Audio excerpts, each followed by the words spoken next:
नाशिकमध्ये सकाळी छगन भुजबळांचा कार्यकर्ता मेळाव्यातून भुजबळ कोणती भूमिका स्पष्ट करतात याकडे लक्ष। भुजबळांच्या उपस्थितीत नाशकात समता परिषदेची ही बैठक।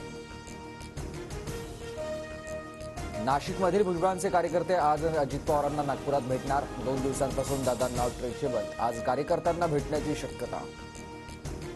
येवल्यातील कार्यकर्त्यांच्या बैठकीत भुजबळांची खतखत बाहेर, काय तर म्हणे दादाचा वादा, असला वादा वगैरे मानत नाही मी, भुजबळ संतापले। महायुतीचं खातेवाटप ठरलं, काही तासात अंतिम शिक्कामोर्तब होणार। मुख्यमंत्री देवेंद्र फडणवीस 2 दिवसात संपूर्ण खातेवाटपाची यादी राज्यपालांना देणार। महायुतीमध्ये गृह भाजपकडे, नगरविकास खातं शिवसेनेकडे, तर अर्थ खातं दादा गटाकडेच राहणार। शिवसेनेचं उत्पादन शुल्क खातं राष्ट्रवादीला, तर भाजपच्या वाटेचं गृहनिर्माण खातं शिवसेनेला जाणार, सूत्रांची माहिती। विरोधी पक्षाचे नेते आज बीड आणि परभणीच्या दौऱ्यावर जाणार। मस्साजोगमध्ये संतोष देशमुख यांच्या कुटुंबियांची, तर परभणीत सोमनाथ सूर्यवंशीच्या कुटुंबियांची भेट घेण्याची शक्यता।